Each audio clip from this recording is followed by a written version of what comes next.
l'Éternel dit à Josué, toi, je livre entre tes mains Jéricho et son roi, ses vaillants soldats. Que Dieu bénisse. Voilà. Sincèrement, que le Seigneur bénisse vous qui êtes là.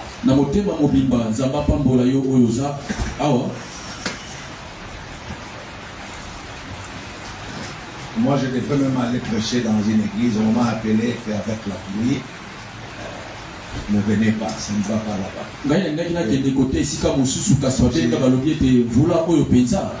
Les gens ne viennent pas prier quand il y a la pluie. Vous êtes un peuple extraordinaire. Je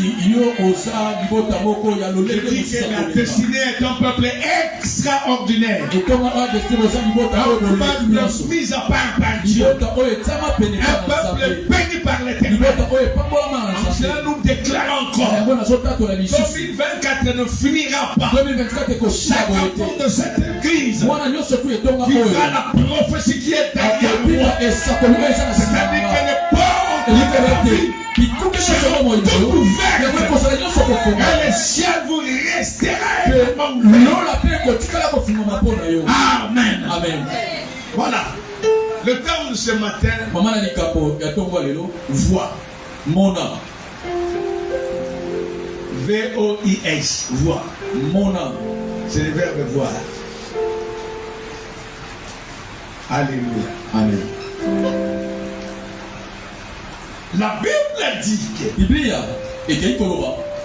la ville de Jéricho était tellement fermée, était tellement barricadée. Personne n'entrait, personne également ne sortait.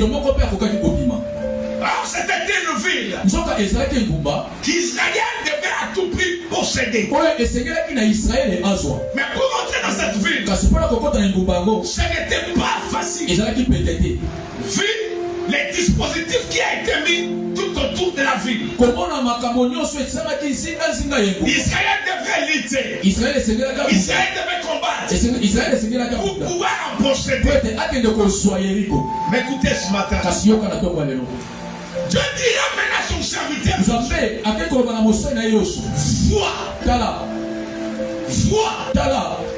je te livre cette ville. Je te livre ce roi. Je te livre ces vaillants soldats. Bien-aimé dans le Seigneur, je viens dire à une personne, la vision précède la possession. C'est que vous voulez posséder dans votre vie. Commencez par voir cela. Commencez par saisir cela. Alléluia. Vous voulez devenir grand dans la vie. Commencez déjà à voir la grandeur dans votre vie. Alléluia. Amen. Je suis dans la destinée ce matin. Quelle louange, quelle adoration. Et quelle parole comme ce matin. Une parole qui ce matin va révolutionner la vie de beaucoup de gens. J'annonce à une personne. Ne vivez pas avec les chiens physiques. Les chiens physiques peuvent vous mentir. Les chiens physiques vous donnent notre message. Qui est contraire à ce que Dieu vous a dit. Qui est contraire à ce que Dieu vous montre. Si vous voulez mourir très tôt, commencez par exercer vos yeux à regarder ce qui est physique.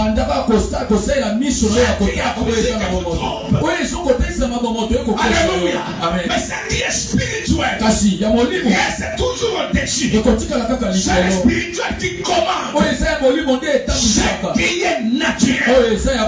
Quelqu'un veut réussir dans la vie. Il doit commencer à vaincre dans le monde spirituel. Il doit commencer à remporter dans le monde spirituel. Voilà à l'instar de Jésus-Christ. La Bible nous informe tôt le matin. Lui s'est levé. Il se mettait devant la présence de son Père. Il priait Dieu. Car il connaissait les angers. Il connaissait les angers du jour. Voilà, il s'est préparé de manière spirituelle. J'ai prié ce matin, que les gens de cette église vous ouvrent clairement les yeux. Vous ouvrent clairement les yeux. Ne regardez pas les obstacles. Les obstacles, bien sûr, sont là. Les difficultés sont là. Les problèmes sont là. Alléluia. Alléluia. L'essentiel est là. Toutes ces choses qui ne marchent pas, nous les trouvons au combat. Nous sommes face à des montagnes. Mais ce qui est important ce matin, ayez les regards. Vous devez le rémunérateur. Ayez les regards. Vous devez celui qui vous a appelé. Ayez les regards. Non vers le créature, mais vers le créateur. Fixez les regards vers le créateur. Et les choses vont changer. Alléluia. Je suis en train d'encourager les personnes à changer sa vision, à changer sa manière de voir. Comment nous a prêché l'autre fois. Mais les dieux, et une porte pour nous. Pour aller dans la Bible, un homme fort, Samson, il a été trahi par ses yeux. Il a été détruit à cause de ses yeux. Car ses yeux étaient incirconcis. Je prie ce matin que Dieu te donne les yeux de l'esprit. Que tu vois là où ton voisin ne voit pas. Que tu vois là où ta voisine ne voit pas. Moi je veux te former. À cause de ta vision, tu iras plus loin. À cause de ta vision, tu vas toucher à des grandes choses. À cause de ta vision, tu marqueras ton temps. À cause de ta vision, tu marqueras ta génération. Je viens ce matin, au travers de cette parole, réveiller tous les héros qui dorment. La destinée, c'est l'ensemble des héros. Oh mon Dieu, je répète encore. La destinée, elle est constituée des héros. Je viens réveiller les héros qui dorment. Les héros sont là. Les héros sont là. Il est grand temps ce matin. Quelque chose va se passer. Vous allez vous réveiller. Vous allez quitter votre sommeil. Vous allez comprendre réellement ce que vous êtes. J'aimerais que tu dises aux voisins, tu n'es pas assis à côté de n'importe qui.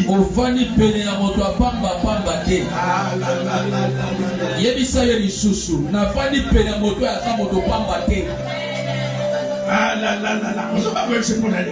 Dis-tu encore. On va dire peine de porte quitter. Na pani pene ya moto wa pamba pamba te.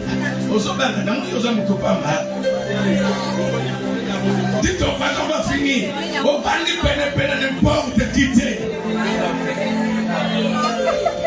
Je viens te dire, tu n'es pas n'importe qui. Alléluia. Amen. Ce qui est important, c'est pas les lits sur lesquels tu dors. Tu peux avoir un petit aperçu. Tu peux passer le problème n'est pas la natte.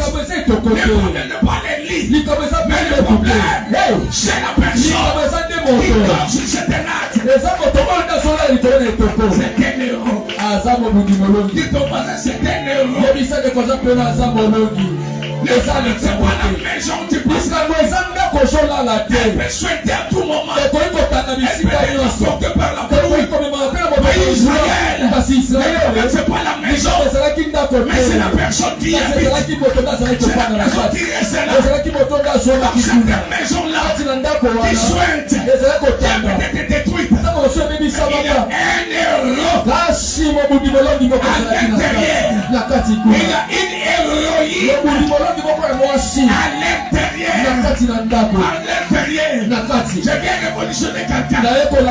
C'est possible que tu réussisses comme toi. C'est possible que tu sois nommé parmi les grands hommes de fait. dans chaque nation. C'est possible les mamans qui soient nommées parmi les grandes femmes de fer. C'est possible. C'est possible. C'est possible. Le problème c'est quoi? C'est ce qui est en toi. Tu dois être réveillé ce matin. Le problème c'est quoi? C'est ta vision. Tu dois être bousculé ce matin. Je viens bousculer une vision ce matin. Je viens bousculer une vision ce matin. Je viens bousculer la vision d'une maman ce matin. Maman, tu iras plus loin. Maman, tu feras des grandes choses. Ceux qui ont réussi dans la vie, ils n'ont pas 4 pieds. Ils n'ont pas 4 mains. Mais ils ont les 2 jambes comme toi. Ils ont les pieds comme toi. De la même manière, le Seigneur les a visités. Laisse ce matin que le Dieu de la destinée te fasse réellement du bien. Écoutez, je te prophétise encore. Quelque chose de surmerveilleux. L'homme a été tiré de la poussière. Tu es là. Tiré de la poussière.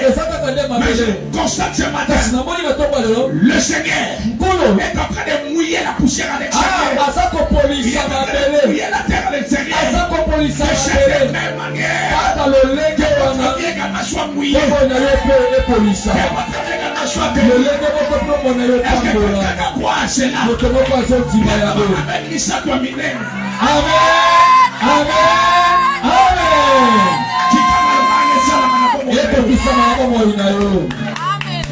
Alléluia. Amen. Écoutez, Yoka. le secret dans tout ça, c'est quoi?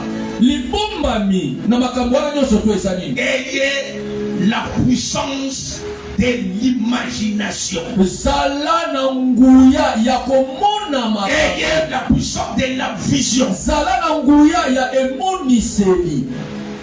Merci Père. La vision t'amène d'avance. Emoniseli ezomema yo liboso. Donc tu n'es pas encore arrivé. Usika onanu yo moko komite. Je suis ici. Naza j'ai une vision. Kasi nazomona. J'habite déjà Chicago. Yakokende kofana na Chicago. Alléluia. C'est ça ma vision. Yamone emoniseli. Je crois à cela. Lokola nazali kondimela ya. Peu importe atako les obstacles, les embûches, je peux tomber aujourd'hui, mais je peux me relever. C'est important. N'arrêtez pas votre course. À mi-chemin. Et je te fais encore. Personne ne va arrêter ta course. Personne ne peut détruire ta vision. Alléluia. Amen. Tellement que tu as cette vision, elle s'accomplira. J'ai dit elle s'accomplira. Et je dis encore, elle s'accomplira. Certainement. On le voit faire ou pas. Elle s'accomplira.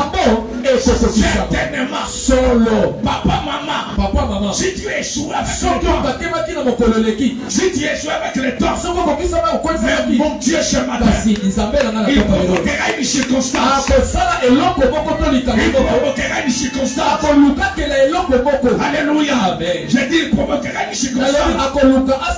Il va détrôner quelqu'un à ta place. Tu vas remplacer quelqu'un. À qui le Seigneur a poussé dans les forces. Toi, tu vas remplacer ta main. Toi, tu vas occuper sa place demain. Ne craignez rien. Ne craignez rien. Car vos lendemains sont assurés. Votre avenir est assuré. Développez la puissance de l'imagination.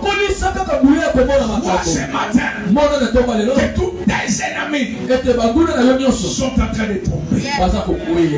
Amen.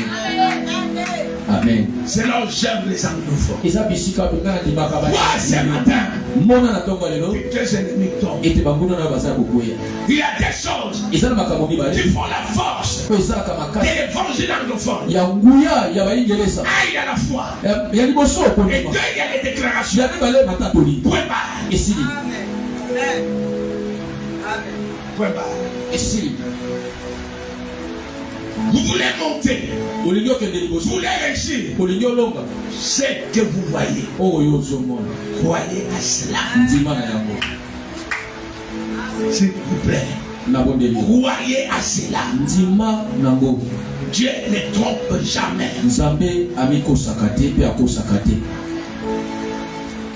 Dieu est dans les desseins de Dieu. Dieu est dans les plans de Dieu. Le Seigneur a dit, avant que tu naisses, moi Dieu, je te connaissais et je t'avais établi prophète de Dieu. Avant que tu naisses, Dieu te connaissait. Avant que tu naisses, Dieu t'avait établi. Dis ton voisin quelque part.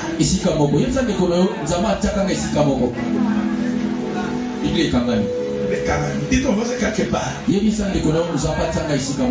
ton voisin, Dieu m'avait établi quelque part.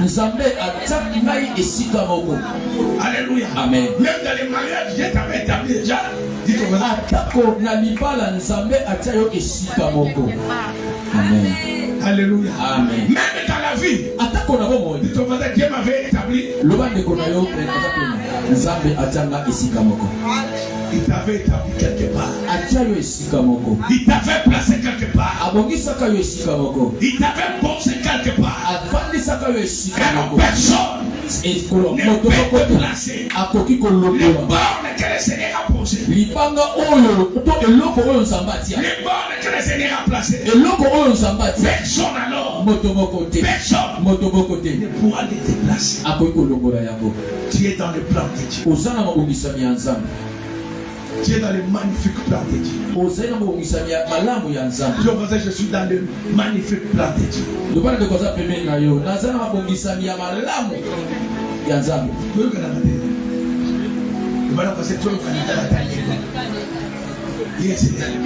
dans le magnifique plan de Dieu. Tu es dans le magnifique plan de Dieu. Alléluia. Parce que tu as une vision. La vision ne périt jamais.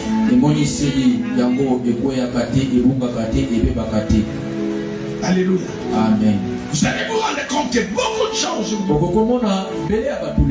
ce qu'ils vivent aujourd'hui, ce sont des choses qu'ils voyaient, qu'ils pensaient il y a 15 ans, 20 ans passés. Ça, je vous les rassure. Chacun, en tout cas, Gaï, tu n'as encore là, nous sommes maintenant pour la mort de fou. Le sommet. Gati na okola na osoma kana Mercedes. Même après 20 ans après, la somme. Amen. O baba ngai na okola na busaka pusumi bali. Abimisa pusumi bali.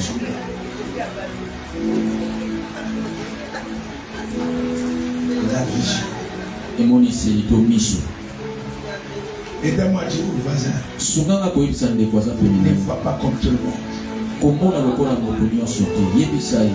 Tant que je suis en France, je suis bien dit. Au monde, on a le motonio sote. Ne vois pas comme tout le monde. Comment on a le motonio sote. Ne vois pas comme tout le monde. Comment on a le motonio sote. Je suis en train d'atterrir pour dire quoi. Avec Dieu. On commence petit. Quand on finit. Assis. Souka.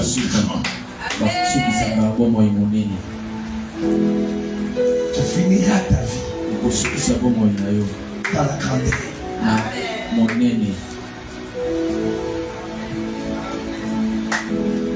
David a dit, lorsqu'il est encore dans le ventre, jamais qu'il marche. Donc, ce qu'on a la biologie, matin, si vous avez côté où tu as docteur au animateur, où tu as d'état, mais ça t'éteint, mon amour, tu vas t'éteindre un jour. On est quand tu as fini. Moi, quand tu vas finir.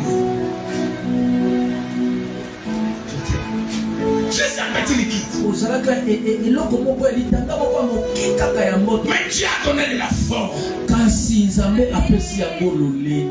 Dieu t'a donné de la force. Regardez ce que vous êtes devenu aujourd'hui.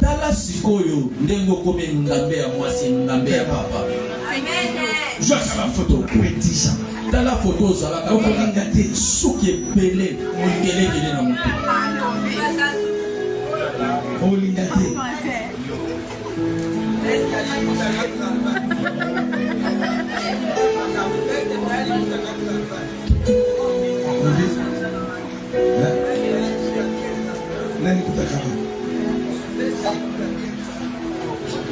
On voit qu'il a un bas.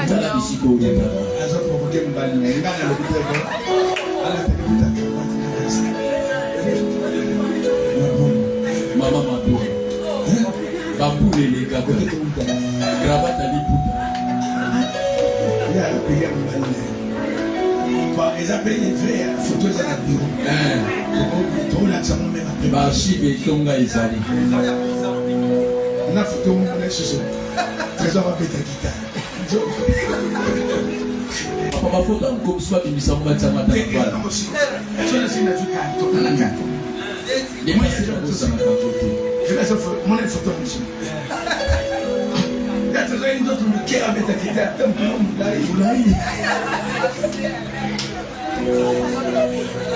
20 ans passés. 30 ans passés. Vraiment. Ça c'est Dieu. Wananza.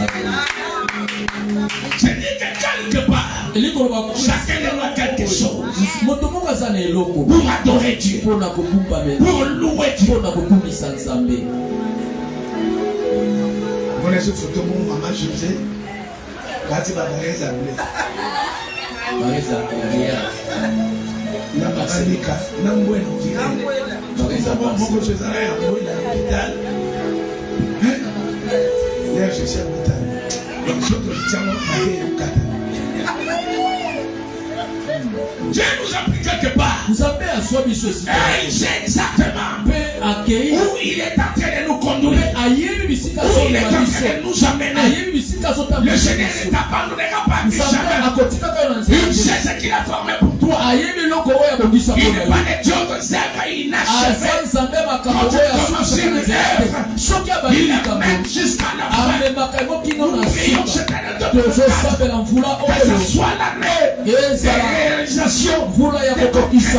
Que l'Éternel accomplisse parfaitement le projet qu'il a pour toi. Alléluia. Amen. Afin de rendre ta joie parfaite. Amen. Voir. Mona. Tu vas t'en accorder dans la musique. Voir. Mona. Voir. Mona.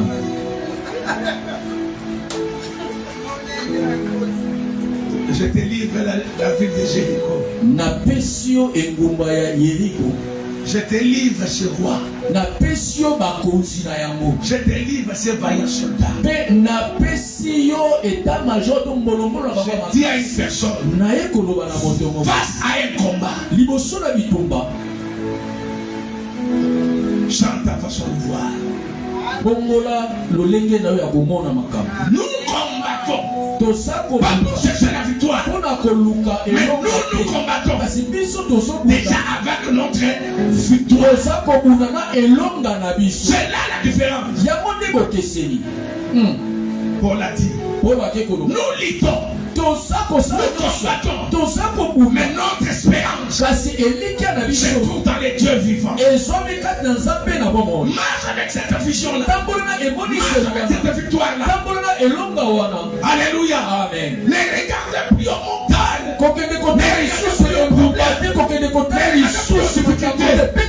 Mais regardez à la croix. Tout la puissance a été accordée.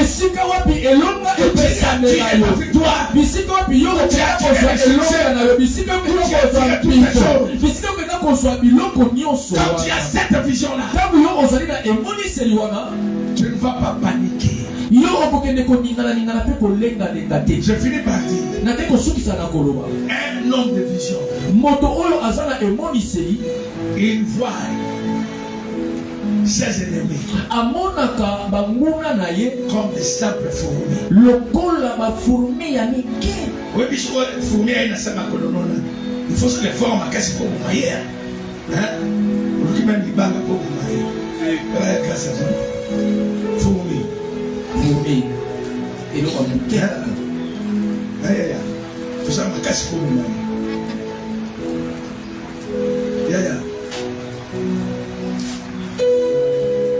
Tu n'as aucune énergie à dépenser.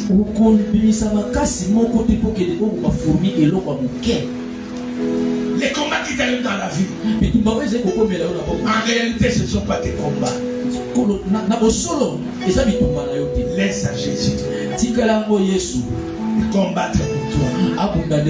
Laisse à Jésus pouvoir t'apporter la victoire. Laisse à Jésus agir dans votre vie. Alléluia. Amen. Change ta vision. Quitte la vision des petites choses. Le voisin, l'imamba makamba mike. Yebisande kwaza pene na yo. Bima na makambo mike. Bima komona ba pourcentage ba 52%. Voilà, bima na ba pourcentage. Bima na mama solo ba bazo sambela ko nozo ozo betana maboko e ba même makena mato ya voisin. Foni ni nzamba kiloti. La prière bon l'autre jour permet de biso politika nzamba ya nini. Ton péché ya. Ton péché. Tika biso to ko ba million. Ba million. To le pas ya nzamba. Petit nzamba ba non vraiment sunganga on représente 20 000 francs. Tout qui nzamba na biso. Oui, c'est bon. Voilà quand vous êtes chez les anglophones. Ça se fait sentir. Même pendant les offrandes. Les gens retirent le chéquier.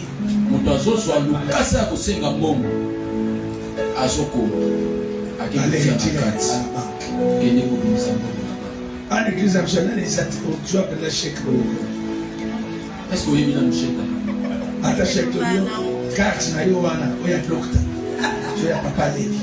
Tu n'as pas eu au niveau que nous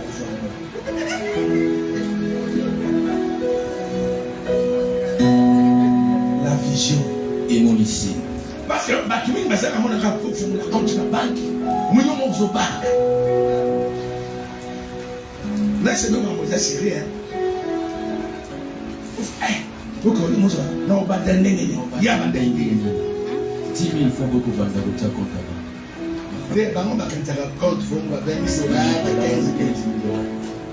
Il y a un camarade là et bien papa les gars qui viennent dans bon. Chante vision. Bongola lolenga komona makamba. Amen. Amen. Moi je dis merci à Dieu pendant le fête. Et que tu m'envoie un message. Il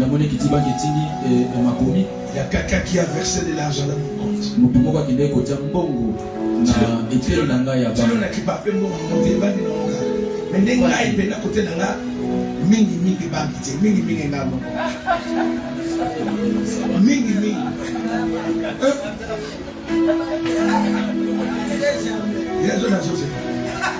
Maman Sobalela la banque wana msoso. Chilelo na boyi na continue matanga ya bien. Mingi ngai kote na nga. Moi ngeza. Kashima. Ekengela mai problème ekenge. Boshman. Nena encourager. Lobi lendi sala ba image.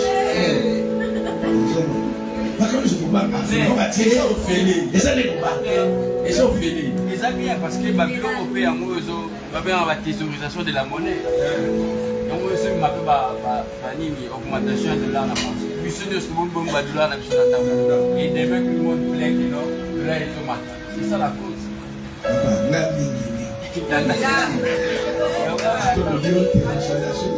La fraction de Papa John tika mingi.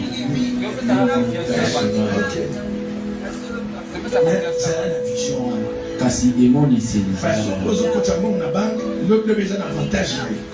la banque peut te donner un crédit.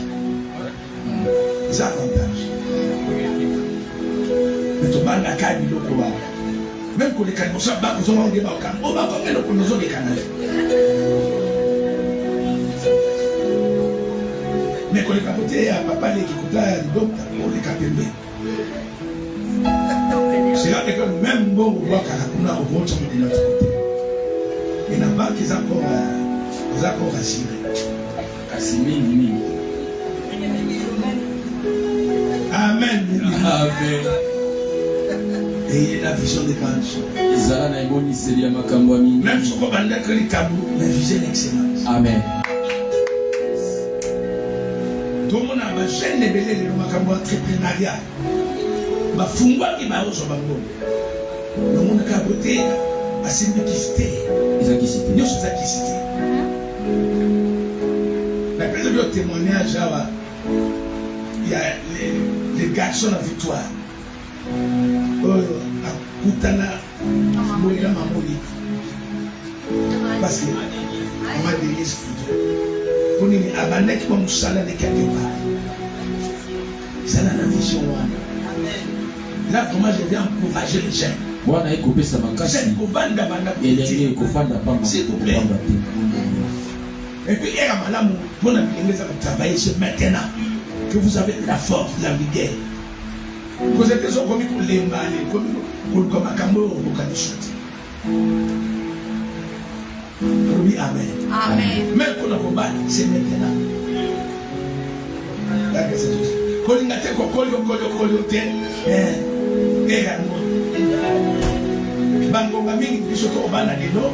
Avec nos parents, c'est ma six ans. Mais ils ont un programme pour tout les bandits. Un programme assainissement. Nous avons un programme.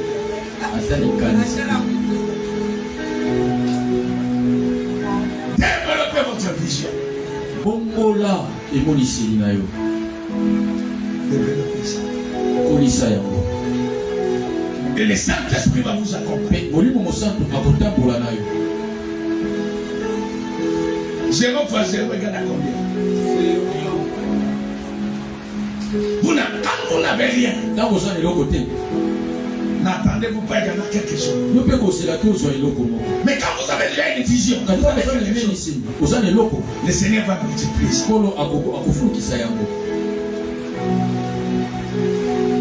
Je prie ce matin que le Saint-Esprit vous ouvre les yeux. Pas ces yeux-là. L'œil intérieur. L'œil intérieur. 2024, la destinée va changer. 2024, la destinée il faudrait qu'on arrive le matin sur la prière. Et c'est que comme on a même pas un endroit pour parquer. On commence à louer ne plus que l'école pour mettre les voitures. Oui, cette destinée, au termine, tu fais ça combien? On m'y barre ça. Ce qui est confié sur le problème. L'église a rappelé au militaire. Moi, j'encourage les jeunes. Les jeunes femmes, les jeunes chers. Que Dieu vous bénisse. Papa, que Dieu vous bénisse. Pour ça, la macawa nene. Oui, ma bonne, tu l'as dit, on va s'en acquitter. Puis on va s'en acquitter. Puis les gars, ma bonne, tu l'as dit, on va s'en acquitter. Puis on va s'en acquitter. Mais je ne suis pas toujours derrière. Ngaïni d'accord papa. Ngaïoni une voiture à papa. Somba yayo. On dit comme bébé. Nabi ma belle. Quand on dit que c'est ça la monnaie, ma chaîne a ses pénalités. Papa Dan a ses pénalités. C'est belle ma casse dans ce moment. C'est tout changé. Quand le Satan n'a pas de solution, pas battre. Tenez et pas pour trouver quelque chose. Amen. Amen. La vie est basée sur les intérêts. Là où il y a tes intérêts, cotise à mon tour. Yo, quand tu as mon côté, on a l'intérêt d'aimer. Alors, si on a pour gagner le côté. Apprenez à faire quelque chose. Zamba bandaka na bato bazana kaka le côté. Mais l'air a Dieu va nous naye. Si ça bon na ba biloko de. Amen. Mes jeunes frères et sœurs, que mon Dieu vous bénisse abondamment. Je vous dis ce matin, bâtissez des maisons, des immeubles, des villas. Bâtissez des grandes villas alors.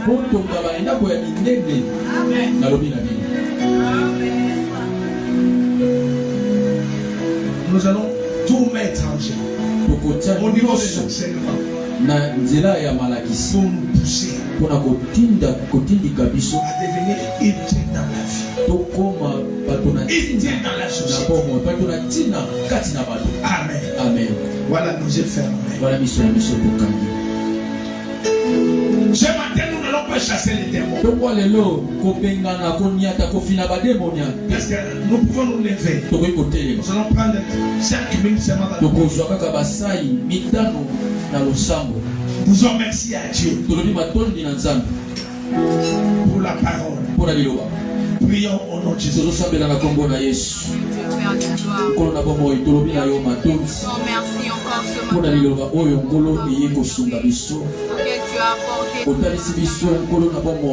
Lolenge tokoki kozala emoniseli lolenge tokoki kobongola emoniseli lolenge tokoki kozala na miso ya komona makambo liboso na biso nkolo lobi na biso ete tozala na miso ya bomoto te kasi tozala na miso na molimo mpona kodepense